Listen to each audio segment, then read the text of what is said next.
Olá, boa noite. Está no ar o Show Business, o mais tradicional talk show de negócios da TV brasileira. E no programa de hoje vamos conversar com o gaúcho Miguel Gularte, CEO da BRF, maior exportadora de frango do Brasil, dona de marcas amplamente conhecidas do público como a Sadia, a Perdigão e com 100 mil funcionários no mundo. Ele revela detalhes sobre o último balanço da companhia, que deu um salto de mais de 170% de ganhos depois de 7 trimestres no vermelho. Eu sou Bruno Meyer e seja muito bem-vindo ao Show Business de hoje.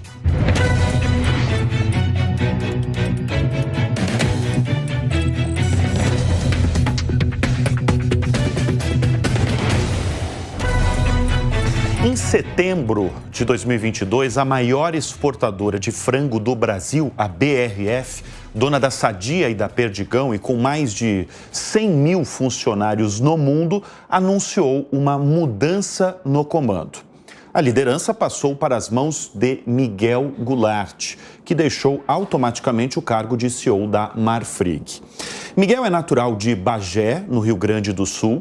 Ele é veterinário e tem uma longa experiência na indústria de carne bovina, com passagens pela Minerva e a JBS. E é com Miguel Gularte, CEO da BRF, que nós vamos conversar a partir deste momento no Show Business. Obrigado pela presença aqui em nosso estúdio, Miguel.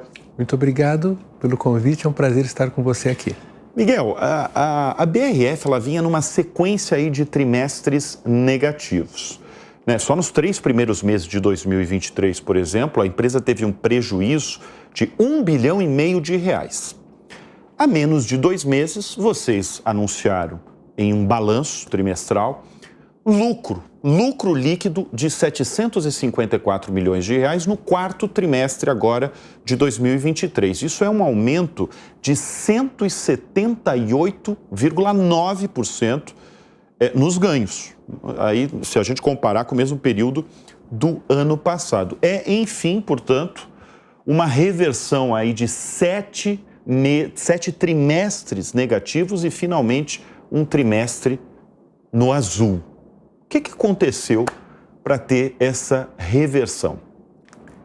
Bruno, é muito importante entender esse 4º trimestre numa perspectiva mais ampla. Na verdade, o processo na BRF começa em 2022, quando o senhor Marcos Molina, acionista controlador, elege um novo conselho, do qual ele é presidente, e esse conselho traça um plano estratégico para a companhia. Nesse plano estratégico da companhia, eu apareço em setembro de 22 e com a equipe da BRF, com uma equipe extremamente qualificada, com uma informação de primeira linha, nós lançamos um programa de turnaround que se chama BRF+. Esse BRF+, esse programa de turnaround, se baseia em KPIs, onde as diferentes áreas da companhia, o agro, a indústria, a área comercial, todas elas obedecem indicadores de performance, que são avaliados semanalmente. A cada semana, nós avaliamos esses indicadores, fazemos as correções de rotas necessárias e avançamos no programa de eficiência. Eu digo que na BRF, o futuro começa toda segunda-feira, cedo. Agora, você já disse também, anos atrás, que trabalha num setor em que a demanda é maior do que a oferta. Isso continua assim? Isso é mais válido que nunca, porque num setor onde a demanda, ela tem uma oferta que é menor que a demanda colocada, nós temos uma situação onde as empresas trabalham sabendo que vão vender o que produzem. Quando você tem uma situação econômica que transita para a normalidade, com ganho de poder aquisitivo, com o consumo voltando ao normal, com a inflação baixando a um nível tolerável, as famílias direcionam os seus recursos para o alimento. E nós somos beneficiados. E sim, é verdade, que nós temos uma demanda que supera a oferta. Em condições difíceis isso acontece, em condições normais isso é mais evidente ainda. Agora, Miguel, eu dei no início do programa os números do fim de 2023, né? Com esse aumento aí de mais de 170% nos ganhos. Me fala desse ano. Eu sei que vocês ainda não reportaram, pelo menos o primeiro trimestre, mas assim, nos 2 primeiros meses desse ano. É um ano bom? É um ano bom, respondendo diretamente a tua pergunta e voltando um pouquinho para trás. O quarto trimestre já mostrou uma significante recuperação da nossa economia do ponto de vista de consumo dos nossos produtos. A BRF é uma empresa que performa muito bem no fim do ano, no quarto trimestre. Por conta das datas comemorativas. Das datas comemorativas. Natal é sinônimo de sadia, né? Família reunida é sinônimo de perdigão. Nós aproveitamos essa oportunidade como uma empresa que está com os índices de eficiência de produção, de logística e comerciais, execução bem ajustadas, ela consegue ter uma performance boa, ela aproveita bem o bom momento. Nós viramos o ano já também com um outro fator relevante acontecendo. Os preços internacionais, que durante os 3 primeiros trimestres de 2023 foram preços muito deprimidos, começaram a experimentar uma recuperação. E nós, porque dispomos na BRF de excelente informação, nós nos preparamos para esse momento.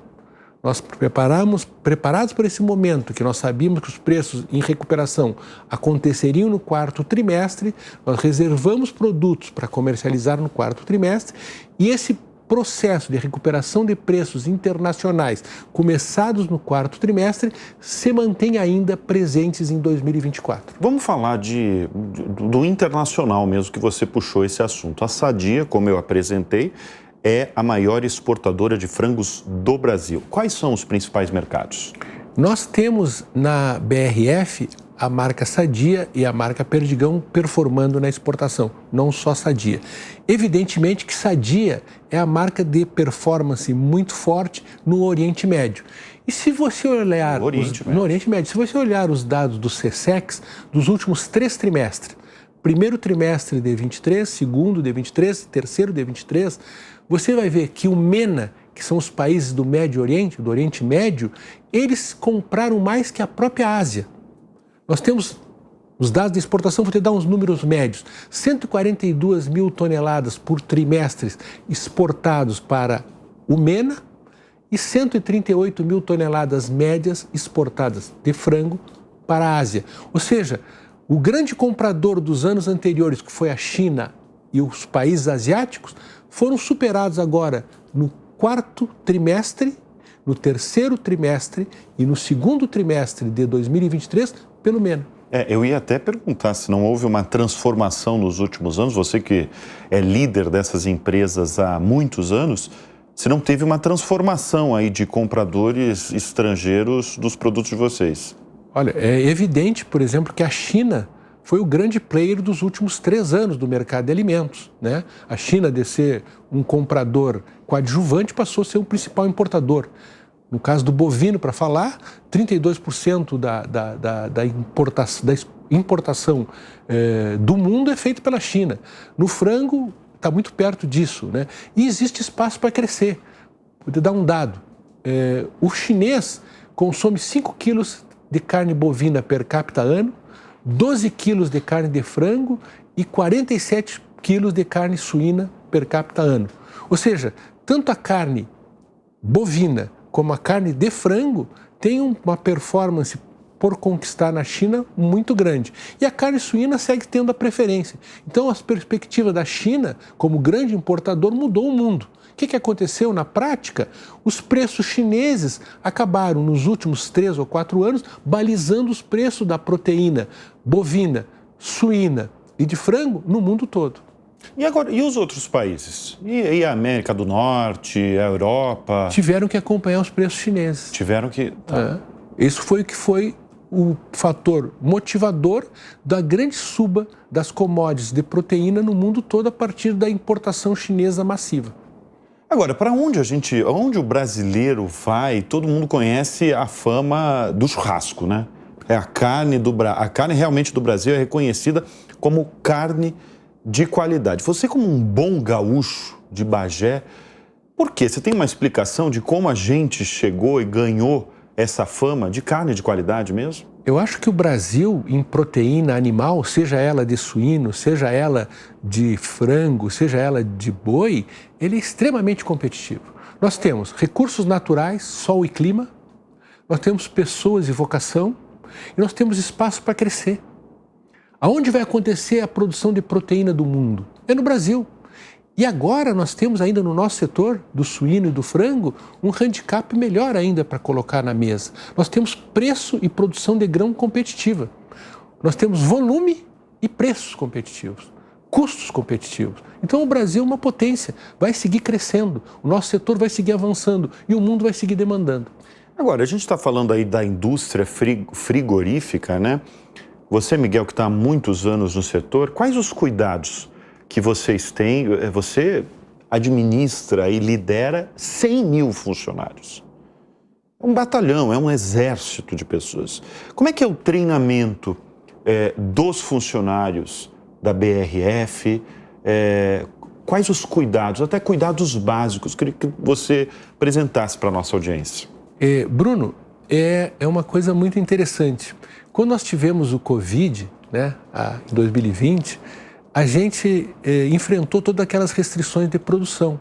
E nós vimos que a indústria de alimentos estava extremamente bem preparada. Por quê? Porque nós tínhamos um estándar higiênico sanitário de excelência. E o Brasil era benchmark nesse estándar. Para isso, você tem uma situação que você trabalha com mão de obra intensiva. Uma empresa como a BRF tem 100 mil funcionários. Para fazer as coisas bem feitas, você não depende só de máquinas, você depende de pessoas. E você depende de qualificar e cuidar dessas pessoas. Então, na BRF, eu te dar um número. A BRF fez 6 milhões de horas de treinamento com seu pessoal no ano 2023. A BRF treinou 8 mil líderes em 2023. Mas como é que são esses treinamentos? É presencial? Não, é presencial, é online. Nós temos uma universidade praticamente dentro da companhia. Tem treinamentos que são treinamentos teóricos e tem treinamentos práticos.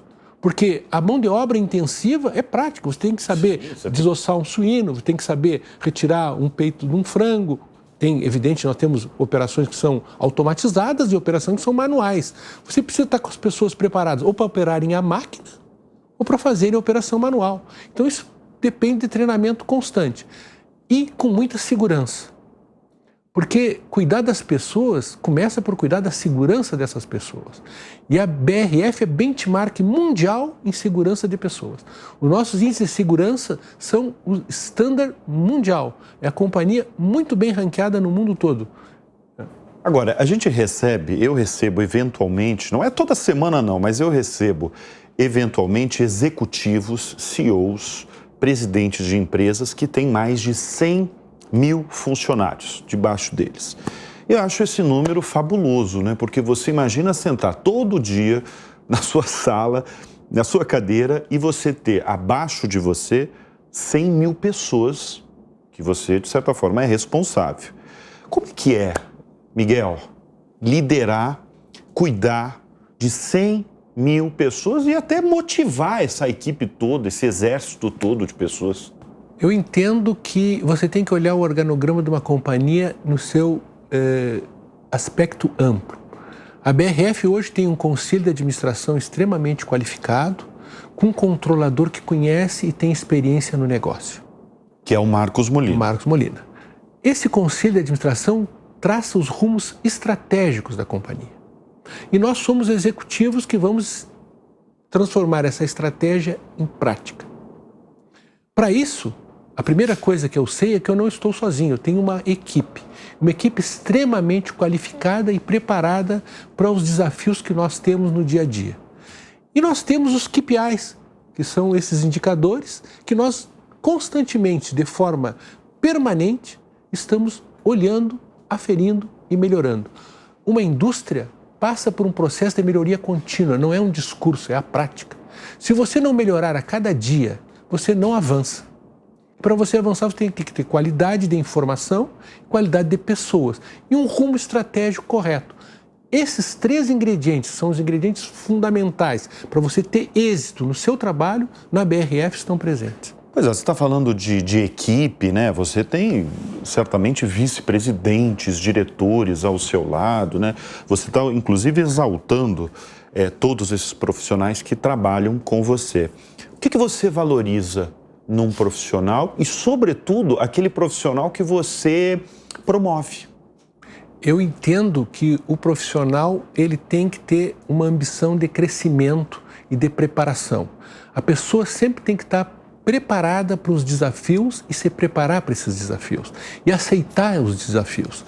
Eu entendo que na BRF nós temos um sistema de promoção, nós promovemos mais de 2.000 líderes no último ano 2023. 2.000? 2.000, né? Pessoas que avançam. Se eu tomar o nível de promoção em geral, foi mais de 8.000 pessoas que se moveram na hierarquia da empresa. Então isso é muito importante, a pessoa ter possibilidade de crescimento profissional. Você ter capacidade de ensinar e a pessoa ter vontade de aprender. Eu não penso como Churchill. Churchill dizia que sempre estava pronto para aprender, mas não gostava que ensinasse, né? Eu gosto de gente que gosta de aprender, né? Que está preparada para aprender. Então eu entendo, Bruno, que na BRF isso é uma realidade. Eu gosto de pessoas que entendem a sua função, que sabem do que faz, que está disposta a aprender e que trata as pessoas como gostaria de ser tratado. Eu entendo que são pessoas. Nós somos todos iguais, né? Independente do cargo e da responsabilidade que nós tenhamos numa companhia, nós somos pessoas, né, que temos ambições, que temos objetivos, né, que temos que ter um rumo claro. Eu acho que na BRF os rumos sempre estão claros. Agora, eu apresentei, talvez o nosso público está se questionando em casa, né? Eu apresentei o Miguel como veterinário. Miguel, como um veterinário de Bagé, no Rio Grande do Sul, chegou à liderança de uma empresa tão importante como a BRF, liderando 100.000 pessoas? Isso prova que nem toda estatística é correta, né? Se for fazer um estudo estatístico, isso não aconteceria. Um veterinário que sai do Rio Grande do Sul. Veterinário de Bagé passar por 4 grandes empresas e terminar na BRF é um número estatístico improvável. Mas respondendo de maneira séria a sua pergunta, Bruno, eu creio que eu me preparei para a posição que eu ocupo, né? E eu tive a confiança, né, das pessoas que aí me colocaram, né? Eu tive um background que me trouxe até aqui. Eu sempre fui uma pessoa, do ponto de vista profissional, que respeitei os meus valores, que são tratar as pessoas como eu gostaria de ser tratado, sempre estar pronto para aprender, trabalhar bastante. Eu não acredito em êxito sem esforço, né? Eu acredito em trabalho duro e trabalho sério. Isso foi o que me trouxe até a posição que eu estou, que com muita humildade, né, um cargo que eu ocupo, né? Eu sempre soube também separar e entender o meu papel. Eu entendo e digo sempre que o bom diretor, CEO, gerente, presidente é aquele que pensa como dono, mas não se esquece de quem é o dono. Então eu também tenho muita facilidade de me relacionar com o acionista controlador. Isso também ajuda muito, né? Você ter a confiança da pessoa que controla a companhia é fundamental para você ter êxito no seu trabalho, né? E você trabalhar realmente com uma equipe qualificada. A BRF tem essa equipe. Agora, quando você está falando de acionista, né? Quando o Marcos Molina, que é presidente do Conselho de Administração, tanto da Marfrig quanto da BRF, fez o convite para você, primeiro convite para você ser o CEO da Marfrig. E anos depois de 4 anos, fez um outro convite para você ser CEO da BRF. O que nesses 2 convites para liderar essas 2 grandes potências, o que ele pediu para você? Ele fez alguma recomendação? O Marcos me convidou para trabalhar na Marfrig, né, com a possibilidade e a autonomia para, junto com ele, conduzir um processo, né, de turnaround também na Marfrig, né? E eu entendia, e eu olhava a Marfrig de fora, eu via a Marfrig como uma empresa com potencial fantástico, né? E eu dizia, uma empresa com esse potencial, né, seria excelente poder estar na frente desse projeto. Ele me apresentou o projeto da Marfrig naquele momento, 2018, né? Eu achei o projeto fantástico, uma empresa onde os clientes tinham respeito pela empresa, pelo dono da empresa, pela qualidade dos seus produtos, né? Pela trajetória e com perspectiva de crescimento. Era tudo que eu precisava, né, naquele momento para dizer sim para o convite dele. Um desafio com condições de ser executado. Não foi diferente na BRF. Uma empresa fantástica como a BRF, né, com possibilidade de crescimento, com possibilidade, com marcas icônicas, né? Você está numa empresa que tem Qualy e margarina, Perdigão, né, e Sadia. Não tem como dar errado. Não tem como dar errado. Agora, antes da sua chegada, tinha investidor, gestoras, você via assim pelo mercado que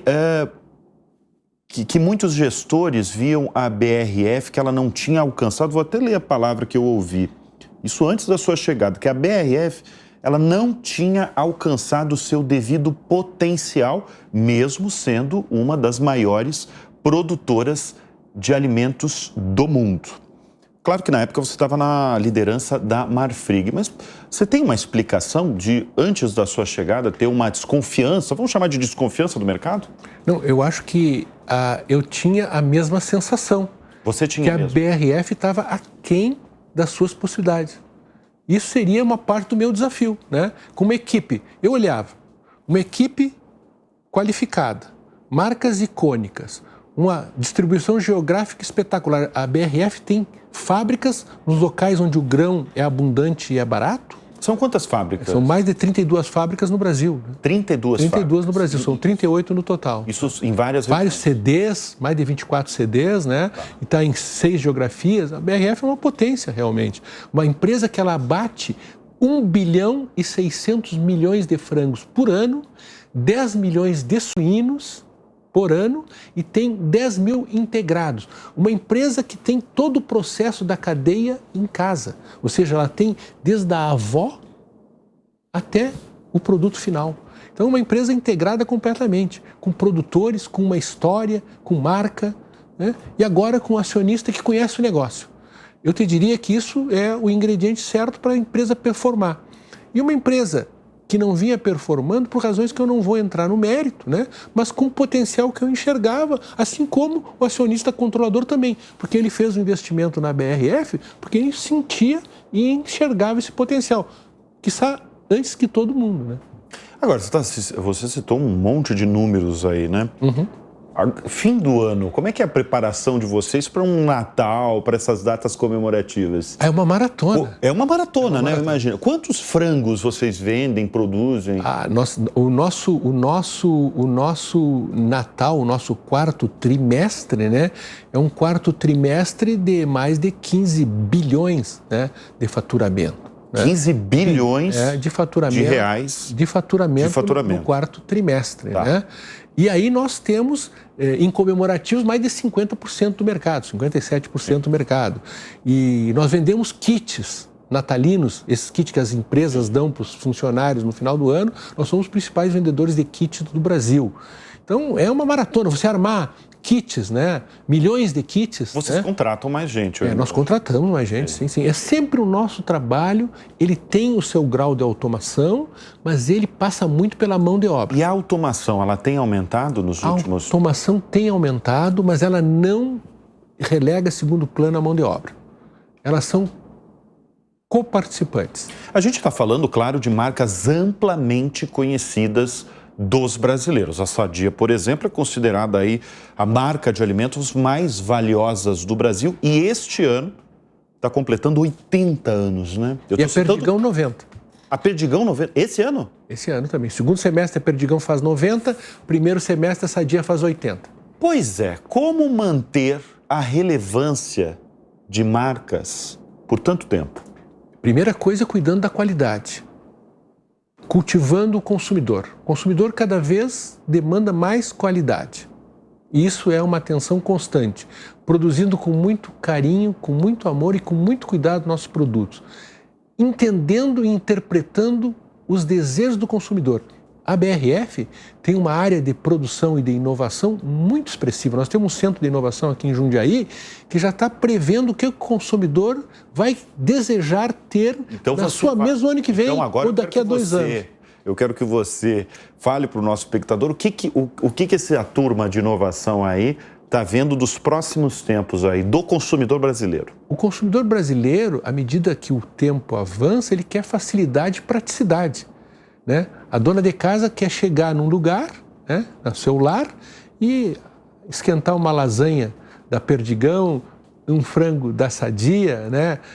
Vai na geladeira e faz o sanduíche com presunto Royale ou com presunto Sadia ou Perdigão, passa a margarina da Qualy. Ela quer facilidade. E nós trabalhamos com produtos que trazem essa praticidade, essa facilidade. Você vê os hot balls, esses produtos novos, as massas, os diferentes produtos. A BRF é uma usina de produção de inovação, né? Inovação, muito importante. Inovação não só por inovar. Inovação para atender o desejo do consumidor. E mudou muito o desejo do consumidor nos últimos tempos? Ah, sim, sim. O desejo do consumidor vai em rumo à praticidade, né? E outra coisa é o tamanho das porções. Hoje as famílias são menores, o tempo é mais exíguo. Então você tem que ter produtos que atendam essa necessidade. E vocês fazem pesquisas constantes, eu imagino, né? Pesquisas e testes são a nossa rotina diária. Qual que é o produto mais vendido, de maior sucesso de vocês hoje no Brasil? Você está falando de... A BRF todo. Sempre os nossos produtos, os nossos presuntos, a nossa mortadela são os produtos mais vendidos. Mais vendido, mortadela e presunto. Mortadela, presunto, tem também... Nós temos pizza, nós temos as linguiças da Frescal e a linguiça Frescal da Perdigão, a linguiça da Sadia, são todos produtos. Eu diria que todos os nossos produtos são ícones de consumo. Você é um bom vendedor, hein? Eu fui diretor comercial 12 anos. Tá explicado. Eu sei que você vai sair daqui, você vai no supermercado, vai olhar o que tem de inovação e vai levar para sua esposa hoje. Agora, você já citou, já vi... E se fosse gaúcho, você comprava linguiça calabresa, que é a que eu prefiro. Se fosse gaúcho, estou ali pertinho, viu, do seu estado. Você já citou a redução da mortalidade de frangos e suínos e também, mudando radicalmente desse assunto, mais eficiência na logística como marcas que você almeja aí deixar no comando da BRF. Como isso vai ser possível? Nós temos KPIs e controles semanais. Então, isso é um processo de melhora contínua. Exemplo, à medida que você vai aprimorando seu sistema logístico, você vai trabalhando a logística da companhia, por exemplo, de cada 10 produtos você está entregando 9,5. Né? Você trabalhando direto de fábrica, outro índice. Carregamento direto de fábrica, outro índice.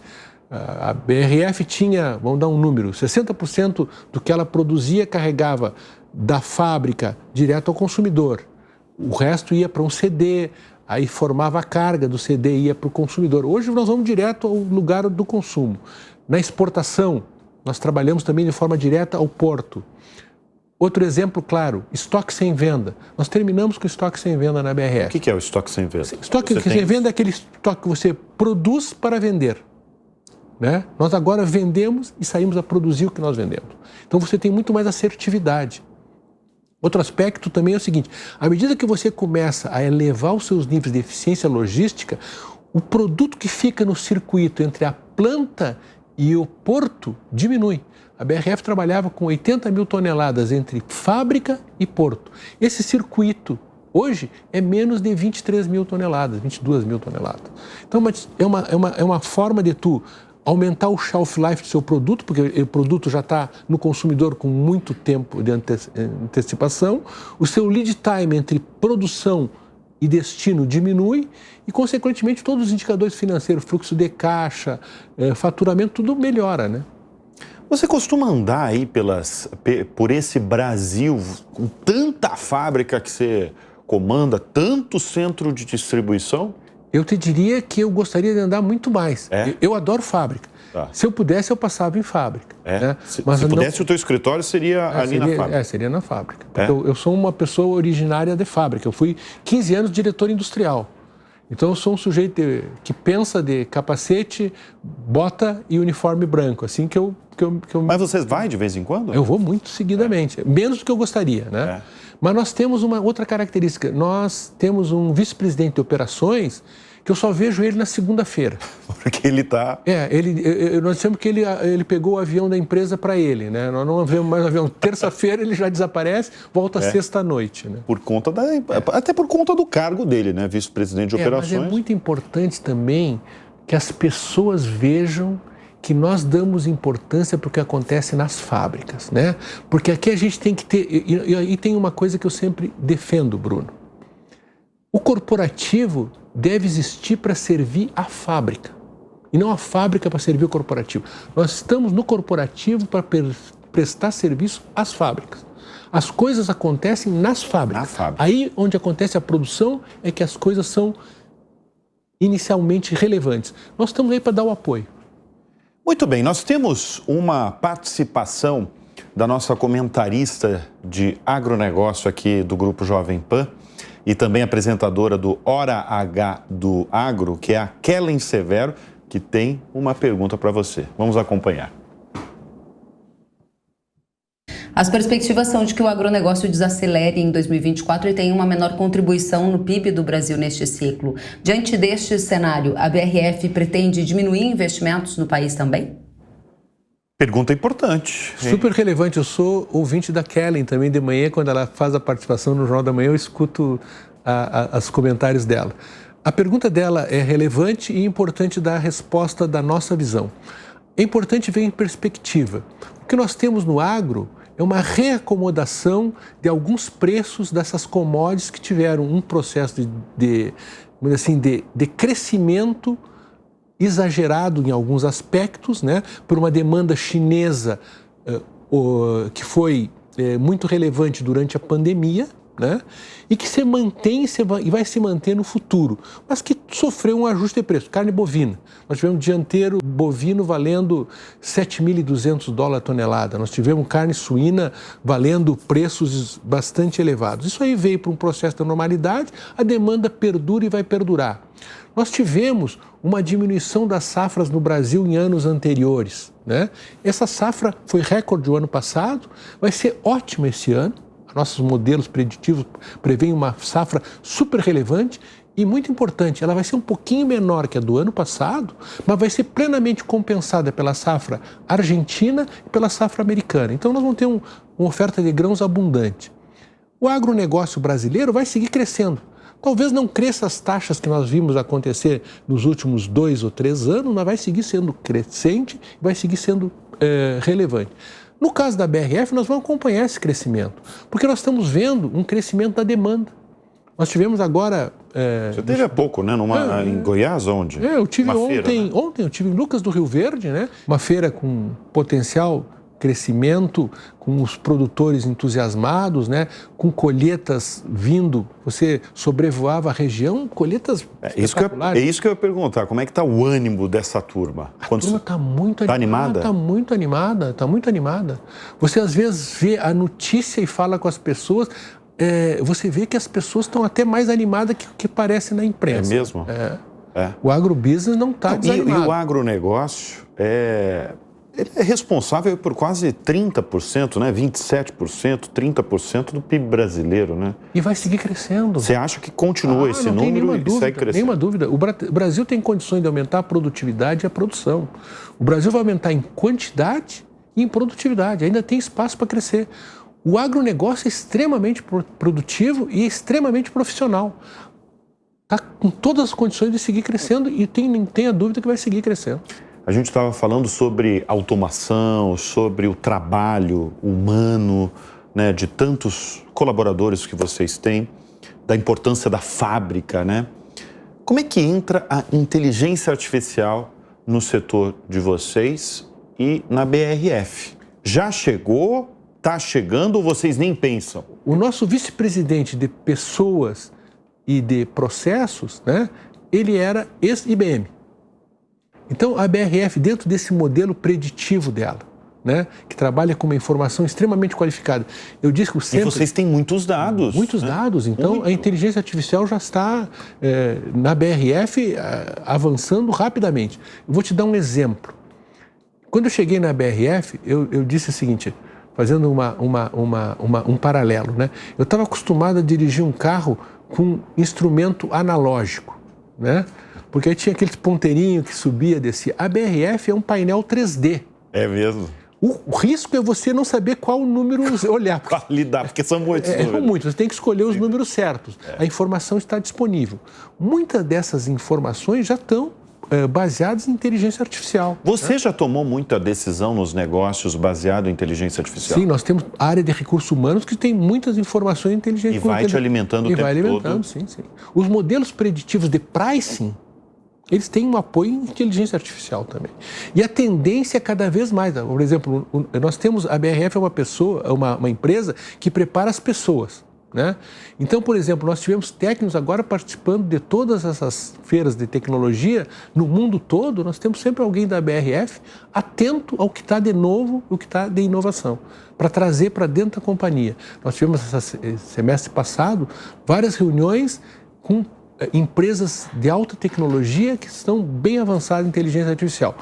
Importante, inteligência artificial que se aplica ao nosso negócio. Esse é o X da questão, né? Porque inteligência artificial, a gente está ouvindo falar começou com as gigantes aí de tecnologia e é interessante analisar setor por setor, né? O setor da saúde, como está sendo aplicado, e o seu setor. Isso para mim é o grande desafio. A inteligência artificial é uma realidade, vai ter uma trajetória crescente e uma importância relevante. Você tem que saber fazer o uso adequado através das perguntas corretas, né? Você tem que ter a pergunta certa, é a chave, né? Isso. Você tem que fazer a aplicação da inteligência artificial ao que faz sentido no seu negócio. Eu acho que esse é o grande desafio, né? Porque nós temos um setor de mão de obra intensiva, né? Mas que também tem automação. Nós temos informação que necessita inteligência artificial. Então, esse combo, né, do que é mão de obra intensiva, inteligência artificial com automação, é o grande desafio do futuro. E nós estamos atentos a isso e qualificados para fazer boas escolhas. Agora, Miguel, como é que vocês vocês trabalham num setor em que existe uma demanda da sociedade mesmo, não só no Brasil, no mundo todo, por alimentos mais saudáveis? Eu entendo que isso é uma tendência que não é de agora. Eu, quando comecei na indústria há 40 anos atrás, você chegava num supermercado e os rótulos diziam o nome do produto. Isso. Né? Hoje você tem todo um processo de traçabilidade, de rastreabilidade, né? Um processo que te dá garantia ESG ao teu produto. Né? Você tem a informação nutricional. Eu acompanhei os rótulos dos alimentos ao longo dos anos mudando constantemente. Você detém o nome do produto, você tem quase uma bula no rótulo, né? Isso aconteceu por demanda do consumidor. A Associação dos Consumidores Americanos começou a exigir informações nutricionais sobre os produtos. E cada vez mais essa vida saudável, né, demanda boa informação. E as empresas têm a obrigação de ter transparência com o seu consumidor. Você tem que informar o que tem dentro do seu produto, né? E aí é a grande vantagem de uma empresa como a BRF, que tem a credibilidade de marcas quase centenárias. O sujeito que está comprando um produto com a chancela Sadia e Perdigão sabe que está comprando um produto de qualidade. Ele sabe que aquela informação nutricional está correta, né? E está toda a informação transparente. Miguel, como bom gaúcho, você é um churrasqueiro? Como é que é? Você gosta? Eu sou consumidor, eu te confesso que eu não sei fazer churrasco. Não sabe fazer churrasco? Essa é uma vergonha que eu passo sempre. O cara pensa que eu sou... A gente tem uma audiência cativa aí do Rio Grande do Sul, hein? Não, mas pode ficar tranquilo, eu canto hino rio-grandense, mas não sei fazer. Não sabe fazer. Churrasco eu não sei fazer. Mas come frango, come carne, come tudo. Como tudo. Muito bem. Eu sou carnívoro. Você é carnívoro. Sim. Olha só, nós estamos conversando com Miguel Gularte, CEO da BRF. O Show Business dá uma breve pausa e volta em instantes.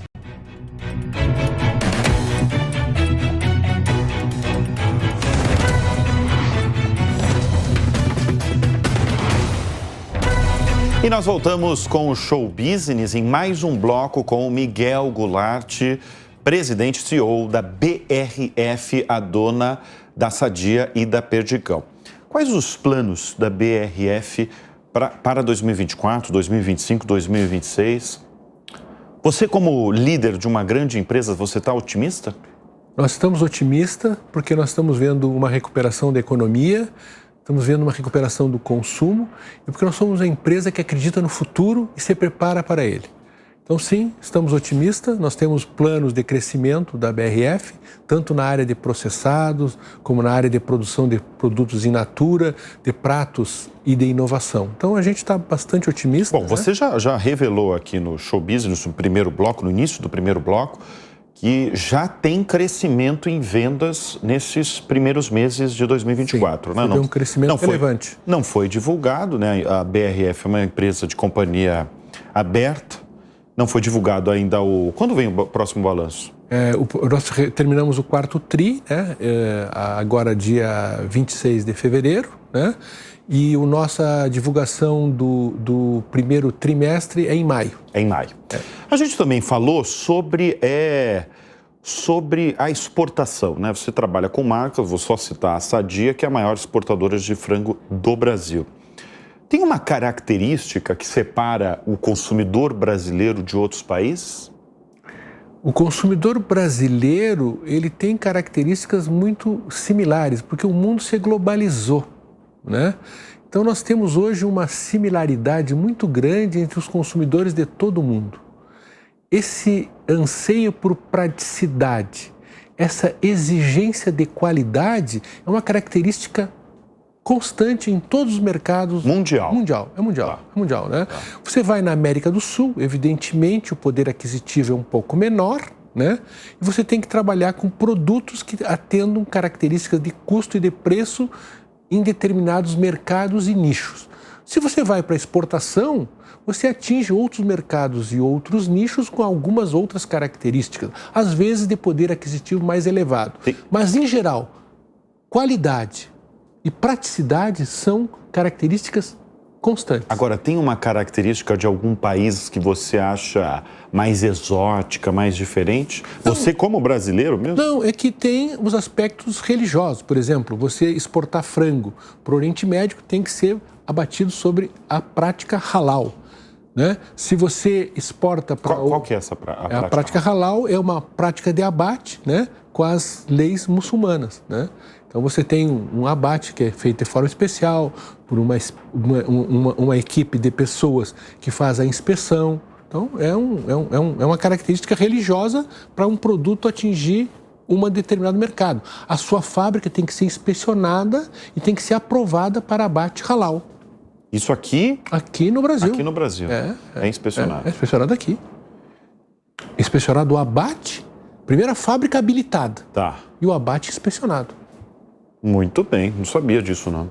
A gente falou sobre churrasqueiro, né, que eu fiz uma brincadeira com você no final do último bloco. Me fizesse passar vergonha frente aos gaúchos. Fiz passar vergonha? O que eu vou fazer? Não tem reedição no teu programa? Não tem, aqui não tem reedição, aqui grava e vai pro ar mesmo. Qual que é a sua carne preferida? Picanha? Carne bovina, fraldinha? Carne bovina preferida para mim... Filé mignon? Não, eu gosto de maminha de alcatra. Maminha e alcatra. Maminha de alcatra. Ah, maminha de alcatra. Que no Uruguai, onde eu passei 12 anos, se chama colita de quadril. Muito bem. Agora, eu sou um grande consumidor de presunto da Sadia. Ah, mas lógico que você ia falar... Eu de noite, por exemplo, eu não janto. Eu como um sanduíche de presunto e queijo. Todos os dias? Todos os dias. E às vezes de salame. Eu adoro salame também. Mas a gente já conversou também que você é um bom vendedor mesmo, porque você, evidentemente, está falando dos seus produtos. É claro que... Eu gosto da pizza da Sadia, da Perdigão, né? Agora você vai listar... Agora eu te dou todos os SKU aqui, eu te dou a lista. Agora você vai listar aí todos os seus produtos que... Pode ser, claro, evidentemente, da sua preferência. Você acha que um bom CEO precisa ser um bom vendedor? Eu não te diria que ele precisa ser um vendedor. Ele tem que ser multidisciplinar, né? Ele tem que saber de pessoas, ele tem que saber de produção, tem que saber de produto, né? E tem que saber da estratégia. Mas, na verdade, cada um tem a sua característica, né? Eu não tenho a fórmula, né, que sirva para todos, eu tenho a fórmula que serviu para mim, né? Eu baseei a minha carreira, eu comecei como diretor industrial. Como diretor industrial. Então, o que acontece? Eu sei bastante de fábrica. Passei 15 anos sendo diretor industrial. Quando deixei de ser diretor industrial, eu passei a ser diretor comercial. Passei 12 anos como diretor comercial. E depois eu fui ser CEO das companhias que eu trabalhei, né? Então, evidentemente, a bagagem industrial e a bagagem comercial formaram parte da minha formação. Outro aspecto importante é que quando eu comecei a minha carreira, você, para dirigir uma indústria de alimentos, você tinha que ter 2 carreiras eram disponíveis. Ou você era engenheiro, né, de alimentos, ou você era veterinário.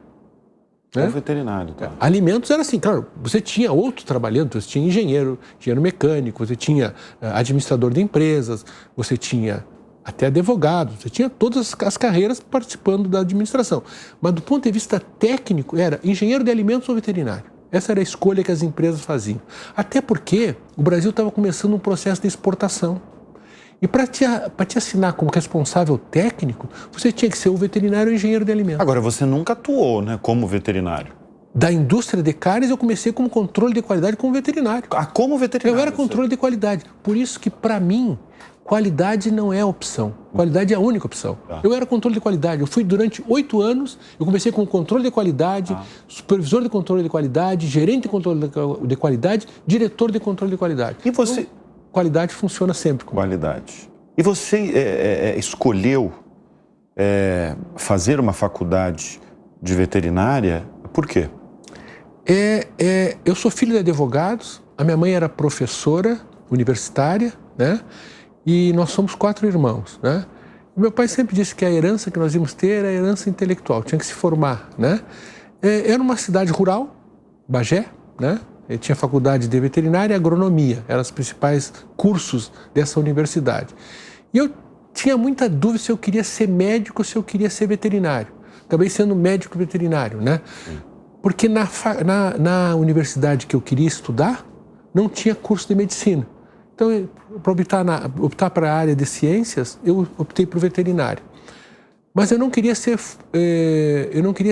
médico veterinário de pequenos, de grandes animais. Eu queria trabalhar na indústria de alimentos. Ah, você já estava direcionado. Eu tinha visto essa oportunidade, eu já vi acontecer esse movimento e eu comecei a procurar oportunidades. Mas foi uma coisa que aconteceu muito rápido, porque eu me formei em novembro de 1980 e em dezembro eu já estava trabalhando como veterinário, controle de qualidade de uma indústria de alimento, de um frigorífico do Rio Grande do Sul, que era a maior cooperativa de carnes do Rio Grande do Sul e uma das maiores do Brasil.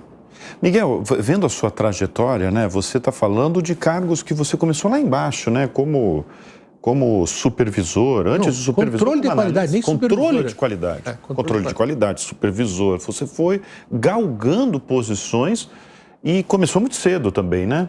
Eu fui o diretor industrial mais jovem do Brasil na minha época, né? Eu acho que, se eu não estou enganado, com 25 anos eu já era diretor... Com 25 anos você já era diretor industrial. Eu já tinha chegado ao cargo de diretor industrial, 26 anos, perdão. Eu já era diretor industrial da maior cooperativa de carnes do Brasil, que era localizada no Rio Grande do Sul.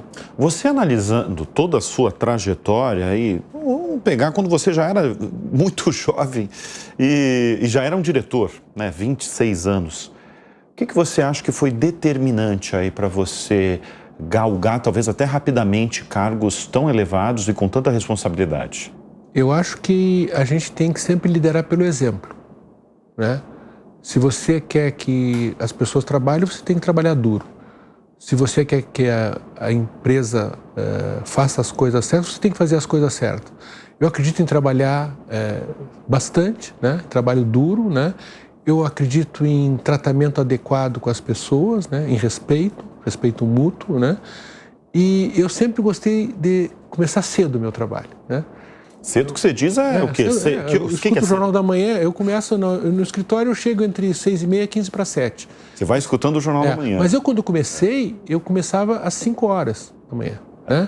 E era outra época, a gente trabalhava de forma diferente, era muito muito diferente, até as leis trabalhistas eram diferentes. Eu começava a trabalhar 5h30 da manhã e nós íamos, às vezes, trabalhando até as 10 da noite. Né? Hoje nem é permitido esse tipo de regime de trabalho. Mas era o que existia na época, né? E eu sempre acompanhei a minha equipe, né? Eu nunca pedi para ninguém fazer alguma coisa que eu não fizesse ou não pudesse fazer junto com eles, né? Então, eu acho que isso foi fundamental, né? Trabalhar com honestidade de propósitos, né? Com tratamento adequado às pessoas, né? E nunca tratar o outro de forma diferente do que você gostaria de ser tratado. Para mim, isso é a base. Isso é simples. Eu não gosto de coisa muito sofisticada do ponto de vista complexa. Eu gosto de coisa simples. Eu trabalhei muito tempo com um economista que era formado numa universidade americana, né? E eu dizia para ele, olha, quando nós fizermos nossas planilhas, para os nossos KPIs, para os nossos indicadores, tu faz, porque a minha filha que tem 7 anos tem que entender. Se ela não entender, eu não vou gostar da tua planilha, né? A minha filha hoje tem 26, né? 26. E eu sigo gostando das coisas de quando ela tinha 7 anos.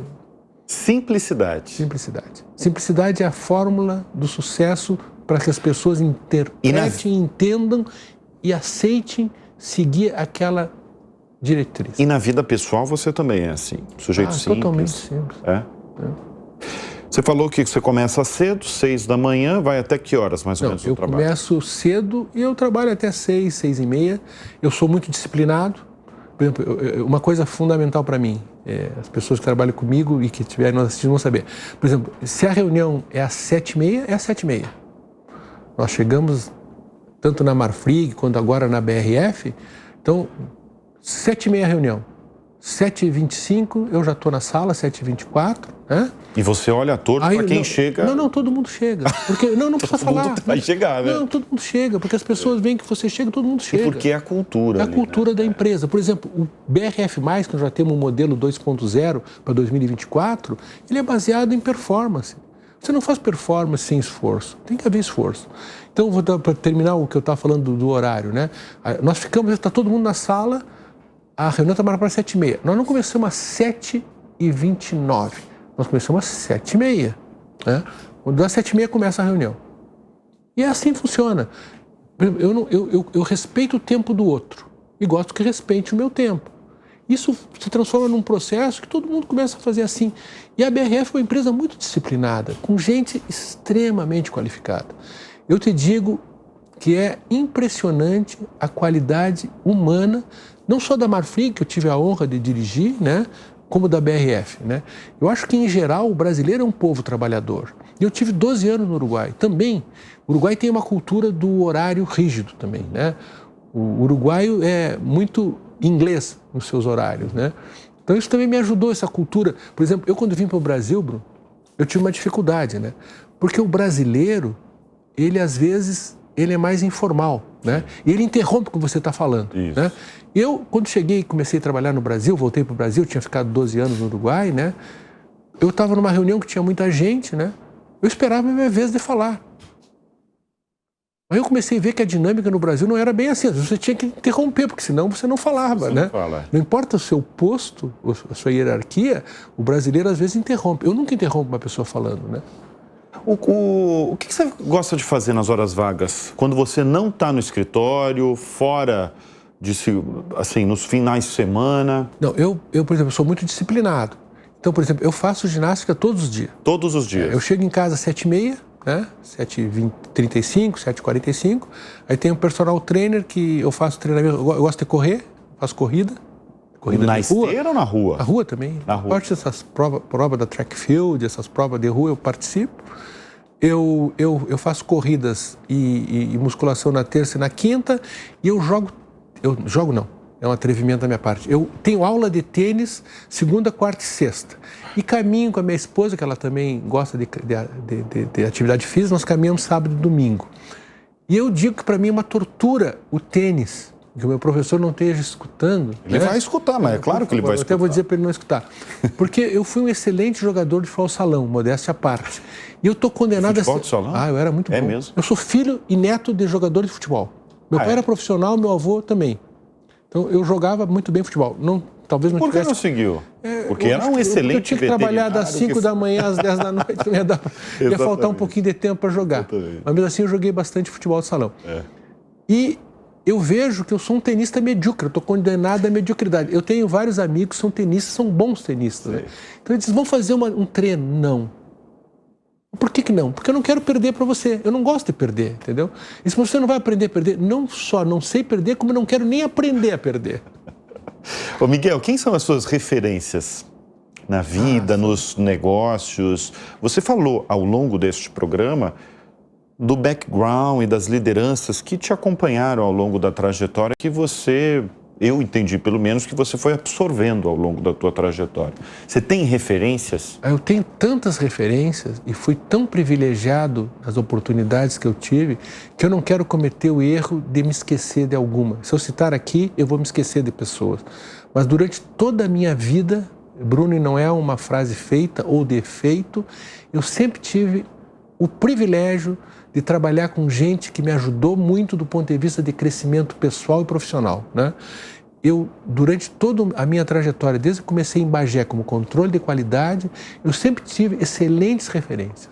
Sempre. Se me disseram, você nunca teve alguma coisa que você possa dizer que não foi um bom exemplo, que não foi uma boa referência? Eu dizia, não. Eu acho que isso foi um privilégio para mim. Sempre tive excelentes referências. Eu costumo, eventualmente, perguntar para alguns convidados aqui no Show Business quais as lições que eles gostam de passar para os filhos. E você tem 2 filhas, né? Mas você, como CEO de uma empresa com 100 mil funcionários, gostaria de saber o que você gostaria de falar para quem está chegando hoje no mercado de trabalho, que é jovem como as suas 2 filhas, mas que é jovem e está chegando no mercado de trabalho? Eu acho que tem que ter persistência, disciplina, vontade de aprender, entrega, né? Tem que saber escutar e tem que, quando assumir cargos de liderança, liderar pelo exemplo. Lidere pelo exemplo. Não existe nenhuma forma de crescimento e de liderança mais efetiva que o exemplo. O exemplo é a maior força da liderança. Dê o exemplo. Né? Trate o outro como você gosta de ser tratado. Coloque as coisas da forma que você gosta de que sejam colocadas para você. Isso é, para mim, o fundamental. E outra coisa, tenha persistência, tenha paciência. Eu também fui jovem. Né? Então, a gente, quando é jovem, a gente tem menos paciência para poder esperar as oportunidades. Eu acho que a gente tem que ter leitura de cenário. Paciência. Tem que ter leitura de cenário. Eu acho que tem que interpretar a oportunidade, o timing correto para fazer a sua reivindicação, o timing correto para aceitar o seu desafio, tem que se preparar, tem que sempre estar preparado, né? Porque é que nem um time, uma seleção, né? Tem muita gente que joga bem, mas quantos vão chegar? Poucos, entendeu? Então você tem que estar preparado para ser um desses poucos, tem que acreditar que é possível, mas não adianta só acreditar. Você tem que trabalhar para que isso aconteça, né? Muito bem. E você trabalhou muito ao longo da sua vida, ao longo da sua trajetória, e por isso quero te agradecer mais uma vez, um privilégio aí recebê-lo aqui no estúdio do Show Business para essa entrevista aqui que a gente falou de tanto assunto aí sobre a BRF, sobre essas marcas quase centenárias, né? Sadia completando 80 anos, Perdigão completando 90 anos, tudo esse ano. Quero te agradecer, viu? Porque foi uma aula aqui, viu? Bruno, o prazer foi meu. Você é um entrevistador maravilhoso, né? Fez essa hora passar rápido, né? As perguntas foram extremamente enriquecedoras para a gente poder conversar, discutir, falar de coisas que a gente gosta, né? Com total tranquilidade, com informalidade, né? Com a sua paciência para me escutar. Paciência, né? Paciência que você acabou de falar. A gente tem que ter paciência na vida. Miguel Gularte, brigadíssimo pela presença aqui. Eu que agradeço a oportunidade. Nós conversamos com Miguel Gularte, CEO da BRF. O Show Business vai ficando por aqui. Eu agradeço sempre a sua audiência, a sua confiança e a gente volta na semana que vem. Até lá. Tchau, tchau.